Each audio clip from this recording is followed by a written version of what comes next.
Kiyev üçün sülh yoxsa təslim planı? Ukrayna lideri aciz durumda. Cenevrədə aparılan danışıqların nəticəsi olaraq Kiyev və Vaşinqton Ukraynada sülhün əldə edilməsi üçün yenilənmiş və təkmilləşdirilmiş çərçivə sənədi hazırlayıblar. Bu barədə tərəflərin birgə bəyanatında deyilir.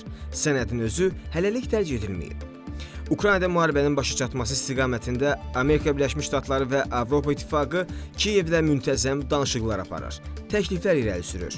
Ötən gün Ukrayna Prezident Ofisinin rəhbəri Andrey Yermak və ABŞ dövlət katibi Marco Rubio Cenevrədə görüşüblər.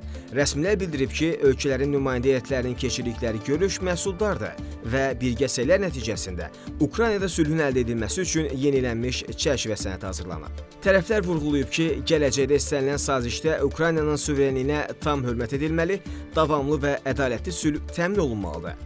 Amerika Birləşmiş Ştatları və Ukrayna rəsmilərinin birgə bəyanatına əsasən hər iki tərəf yaxın günlərdə sənəd üzərində intensiv işi davam etdirməyi və Avropa tərəfdaşları ilə sıx əməkdaşlığı razılaşdırıblar. Marco Rubio, Prezident Donald Trump'ın administrasiyasının sülh planının yenidən işləmiş versiyasının həyata keçirilməsi üçün yüksək potensiala malik olduğuna əminliyini ifadə edib. O, Cenevrədə Ukrayna nümayəndə heyəti və Avropa müttəfiqləri ilə məsləhətləşmələrdən sonra jurnalistlərə bildirib ki, danışıqlar nəticəsində indi gələcək işlər üçün əsas kimi xidmət edəcək fundamental sənəd yaradılıb. Biz çox qısa müddətdə, çox tezliklə məqsədə çatacağımıza dair çox nikbinik. Bizə sadəcə bugün malik olduğumuzdan daha çox vaxt lazımdır. Mən qətiyyətlə əminəm ki, biz bunu bacaracağıq. Marco Rubio münaqişənin həllində Avropa İttifaqı və NATO-nun rolunun müzakirə edilməli olduğunu vurğulayıb. Sənəd hazırlandıqdan sonra Donald Trumpla Ukrayna prezidenti Vladimir Zelenski arasında yeni təmasın mümkünlüyü istisna olunmur. Trump'ın sülh planını Rusiyada aldığını etiraf edib. Marco Rubio deyib ki, Kreml gələcək razılaşmalar barədə öz mövqeyini bildirəcək.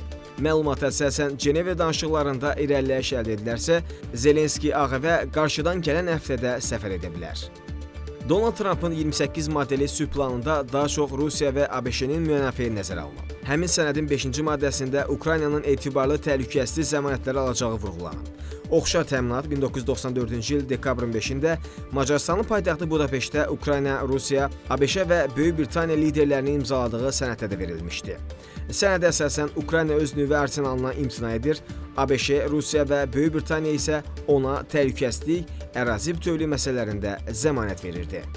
Ancaq 2014-cü ildən Rusiya ilə Ukrayna arasında elan edilməmiş, 2022-ci ildə isə Rusiyanın xüsusi hərbi əməliyyat adı altında elan etdiyi açıq müharibə başlayıb. Tramp planının ərazilərindən bəhs edən 21-ci maddəsi isə Ukraynanı torpaq ikisi ilə razılaşmaya təhrik edir. Yəni Krım, Luqansk və Donetsk de facto Rusiya əraziləri kimi tanınacaq. 22-ci maddədə gələcək ərazi razılaşmalarından sonra həm Rusiya Federasiyası, həm də Ukrayna bu razılaşmaları güc tətbiq etməklə dəyişdirməməyi öhdəsinə götürür və bu öhdəliyin pozulması halında heç bir təhlükəsizlik zəmanəti tətbiq edilməyəcək. Lakin Trump'ın sülh planı Avropa İttifaqından olan müttəfiqləri də qane etmir. Ona görə də Avropalıların Cenevrədə danışıqlara təqdim etdikləri sənəddə 3 əsas bənd də var.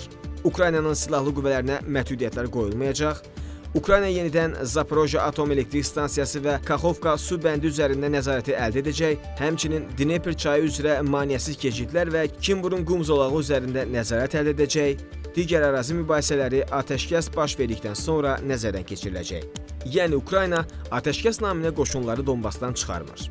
Rusiyanın Ukraynada başlatdığı xüsusi əməliyyatın 3 aydan sonra 4 ili tamam olur. Ötən bu illər ərzində rəsmi Kiyev ölkəsinin ərazi bütövlüyü və suverenliyini qorumaq üçün sanki gecikdi. Çünki 2022-ci ilədək Rusiya de facto Ukraynanın şərqindən bəzi əraziləri işğal etmişdi.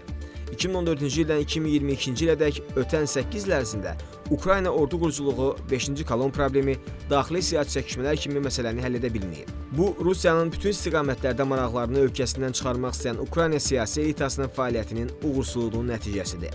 Siyasi qüvvələr Moskvanın niyyətini nəzərə almadan hakimiyyət uğrunda mübarizə aparırdılar. Halbuki Kreml gedişata uyğun olaraq Ukraynanın şərqini, Krımı işğal və ihlaq edəcəyini gizlətmirdi. Ukrayna isə daxili qüvvələri Rusiya Federasiyası ilə qarşıdurmaya arzulamaqdansa ümidlərini qərbə bağlamışdı. Elə müharibənin ilk günlərində Avropalıların Vladimir Zelenskiyə sığınacaq vermə təşəbbüsləri onların Ukraynanın Rusiya ilə müharibə aparmasına hazır olmadığının göstəricisi sayılır.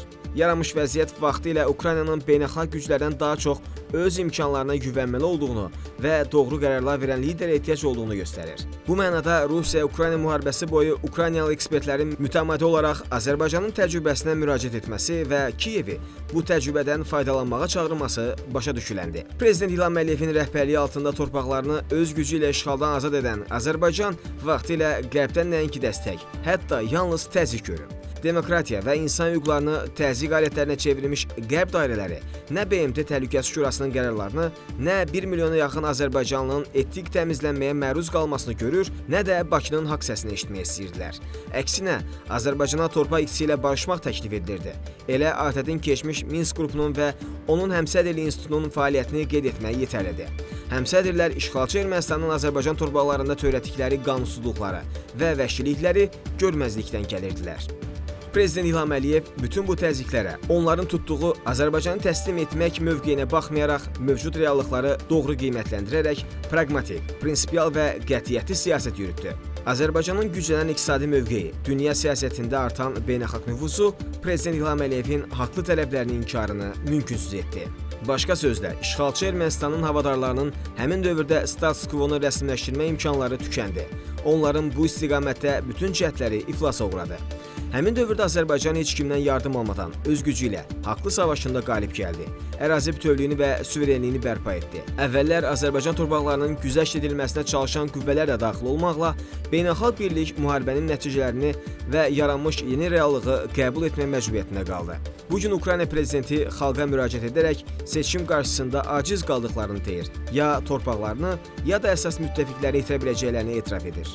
Ölkədəki bütün siyasi qüvvələr, ölkə ictimaiyyəti və silahlı qüvvələr lider faktorunun əhatəsində toplaşa bilmir. Bu azmış kimi, indi Ukraynanı Maydan hərəkatı şüarlarına imtina etməyə çağırırlar. NATO və Avropa İttifaqı onu öz sıralarına qəbul etmək istəmir. Rəsmi Kiyev qarşısında NATO-ya üzvlük istəyindən imtina şərti belə qoyublar. İndiyədək Ukrayna qarşısında qoyulan şərtlər daha çox Rusiya Federasiyasının istəklərinin reallaşmasına yaxındır. Çünki o şərtlərdə ölkənin ərazi bütövlüyü və suverenliyinin təmin olunması məsələsi vurğulanmır. Bir zamanlar Ukraynaya qucaq açıb ona tərif yağdıranlar indi onu Rusiyaya sarı itələyirlər.